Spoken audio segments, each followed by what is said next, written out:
आज हम एक नवीन कथानक को लेकर के इस वीडियो को प्रारंभ कर रहे हैं। यह भास नाटक चक्र में कर्णभारम नाम से उद्धृत है। कर्णभारम नाटक भास द्वारा विरचित एक अंकीय नाटक है, जिसमें प्रथम अंक का ही उल्लेख मिलता है और इस प्रथम अंक के श्लोकों की व्याख्या हम यहाँ उपस्थित करेंगे। इस में सबसे पहले सूत्रधार प्रविष्ट होता है। उससे पहले नान्द्यन्ते ततः प्रविशति सूत्रधारः, अर्थात नांदी के अंत में नांदी पाठ होता है। नांदी पाठ के बाद में सूत्रधार प्रवेश करता है और सूत्रधार यह प्रथम श्लोक प्रस्तुत करता है। नर मृगपति वर्ष्मालोकन भ्रांत नारी नर दनुज सुपर्व व्रात पाताल लोकः करज कुलिश पाली भिन्न दैत्येन्द्र वक्षः सुर रिपु बलहंता श्रीधरोस्तु श्रियवः। यह श्लोक मंगलाचरण के रूप में यहाँ प्रस्तुत किया गया है, जिसमें भगवान विष्णु जो नृसिंह अवतार धारण कर या नृसिंह शरीर को धारण करके दैत्यराज हिरण्यकशिपु का वक्ष स्थल चीर करके उसका संहार करते हैं। और इस श्लोक में सभी दर्शकों के कल्याण की कामना की गई है। यदि इसके अर्थ को देखें तो उस अर्थ में सबसे पहले हमें अन्वय देखना चाहिए। नर मृगपति वर्ष्मालोकन भ्रांत नारी नर दनुज सुपर्व व्रात पाताल लोकः करज कुलिश पाली भिन्न दैत्येन्द्र वक्षः सुर रिपु बलहंता श्रीधरः वह श्रिये अस्तु, अर्थात सुर रिपु बलहंता, शत्रुओं देवताओं के शत्रु अर्थात दानवों के बल का नाश करने वाले, अर्थात शत्रु दानव सेना का नाश करने वाले श्रीधरः, लक्ष्मी को धारण करने वाले अर्थात लक्ष्मीपति भगवान विष्णु, वह श्रिये अस्तु, आपके लिए कल्याण करें, अर्थात आप सभी दर्शकों का यहाँ कल्याण हो, ऐसी कामना की गई है।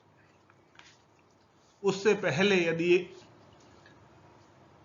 श्रीधर कैसे हैं उसके बारे में अनेक विशेषण शब्दों से उन्हें प्रस्तुत किया गया है।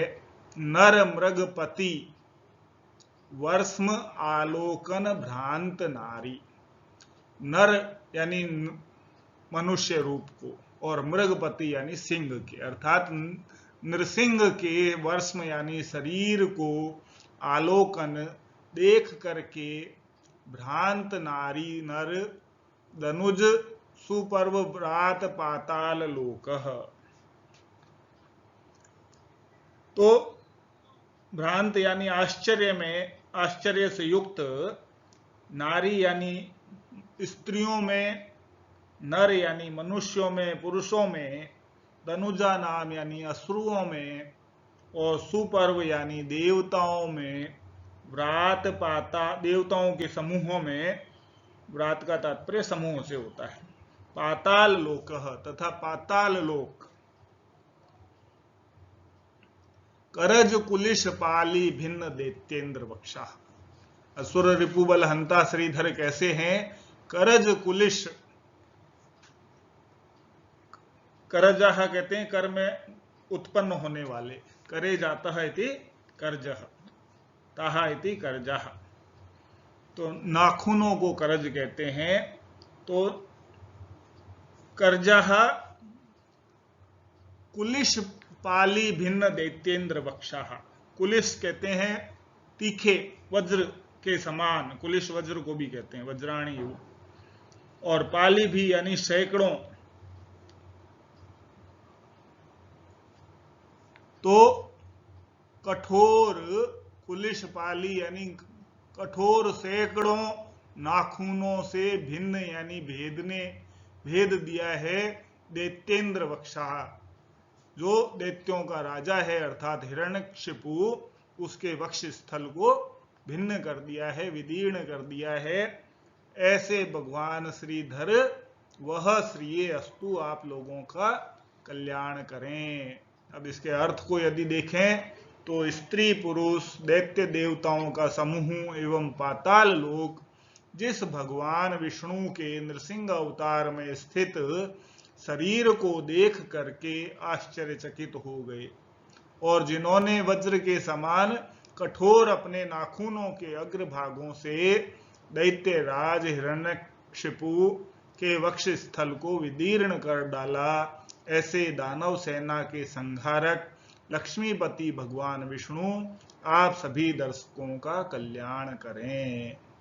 संस्कृत में यदि इसका भावार्थ जानने की कोशिश करें तो नर नारी देवता दनुज पाताल लोकश्च यस्य भगवतः विष्णु नृसिंह शरीरम अवलोक्य आश्चर्यचकित बभूव।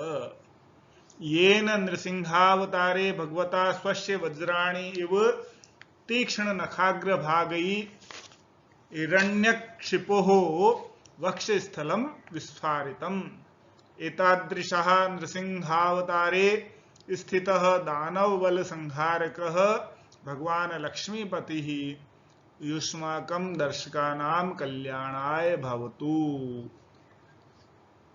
तो इस प्रकार से भगवान विष्णु आप सभी दर्शकों का कल्याण करें, ऐसी कामना करते हुए नांदी पाठ के बाद में यहाँ मंगलाचरण प्रस्तुत किया गया है।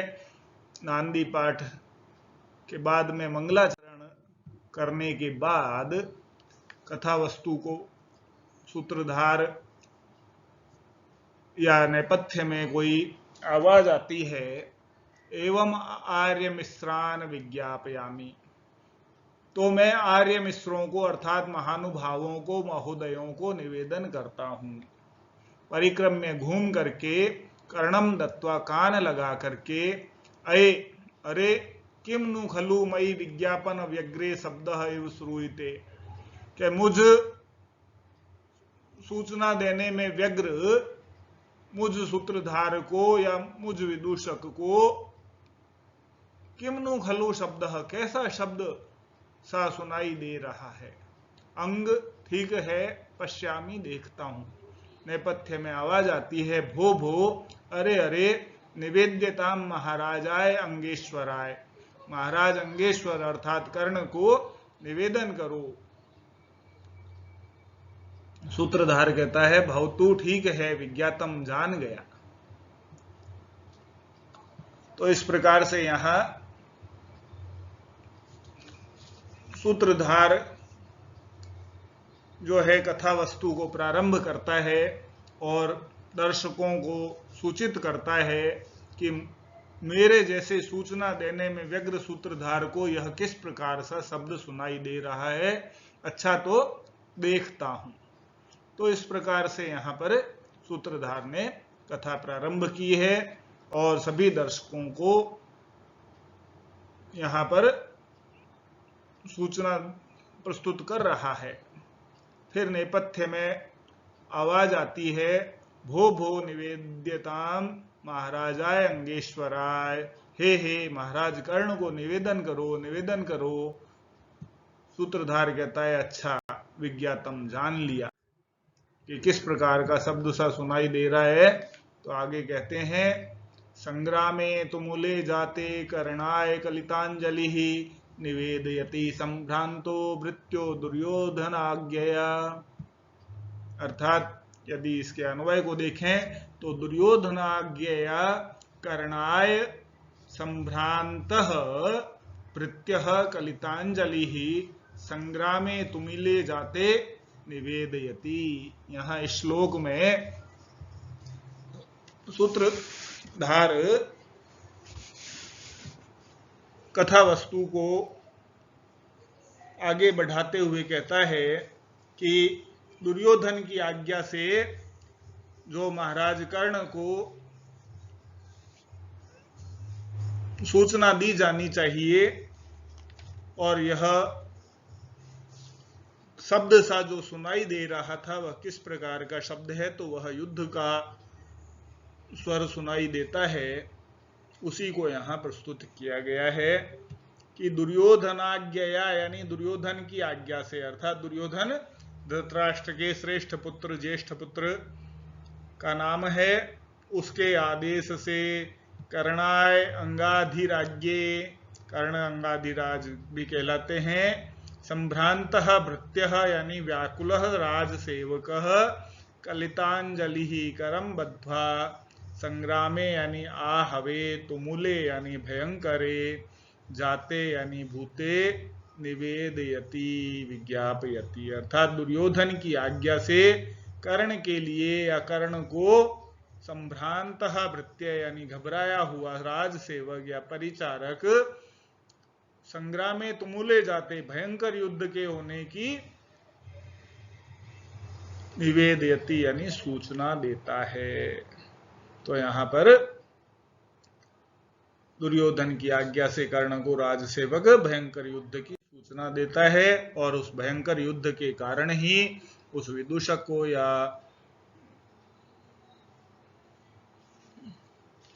सूत्रधार को शब्द ध्वनि सी सुनाई दे रही थी।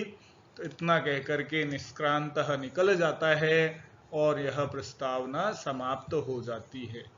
तो यहाँ प्रस्तावना के रूप में कथानक को उपस्थित किया गया है कि अंगराज राजा दुर्योधन और पांडवों के बीच जो युद्ध हो रहा है उस युद्ध की सूचना अंगराज को देने का आग्रह किया गया है। धन्यवाद।